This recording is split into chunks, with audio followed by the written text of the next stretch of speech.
కుడి కన్నుని ఇలా క్లోజ్ చేసుకోవాలి. మీ అరచేత్తో కుడి కన్నుని క్లోజ్ చేయండి. ఎడమ చేయి చూపుడు వేలు ఉంది కదా, ఇది దూరంగా పెట్టండి.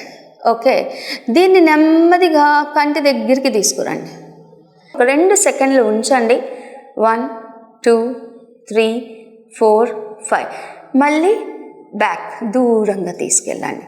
మళ్ళీ స్లోగా దగ్గరికి తీసుకురండి. అలాగనే దూరంగా తీసుకెళ్ళండి.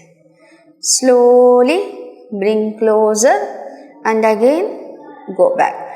నెమ్మదిగా కళ్ళు తెరవండి. ఇదే మీరు మీ లెఫ్ట్ ఐ అంటే కుడి చేతిని ఇలా పెట్టుకొని ఎడమ కన్ను క్లోజ్ చేసుకుంటాం. ఇది ఒక వేరియేషన్.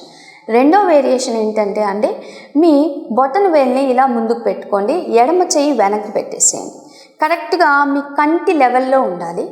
ఈ లెవెల్లో ఉండాక మీ చూపేమో ఇలా అంటే మీ మెడను తిప్పకుండా బొటన వేలుని ఒక్కటే తిప్పుతూ కంటి చూపు బొటన వేలునే చూస్తూ ఉండాలి.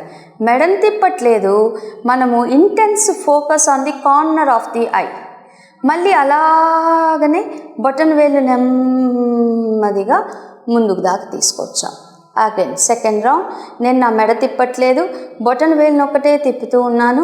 స్లోగా కార్నర్ ఆఫ్ ది ఐకి తీసుకొచ్చాను. మళ్ళీ అగైన్ బ్రింగ్ బ్యాక్.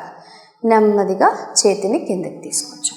సో ఇది మీరు ఇప్పుడు నేను చూపించినవన్నీ కూడా 10 రౌండ్స్ చూపించానండి. ఐ రిలేటెడ్ అయితే చాలా ఉన్నాయి, రెగ్యులర్గా చాలా ఉన్నాయి. ఇవి మీరు ఒక ట్రయాంగిల్ డ్రా చేసుకొని కూడా మీరు top most point, bottom most, మళ్ళీ ఇలా ఒక బాల్ వెళ్తున్నట్టుగా ఎక్సర్సైజ్ చేసుకోవచ్చు.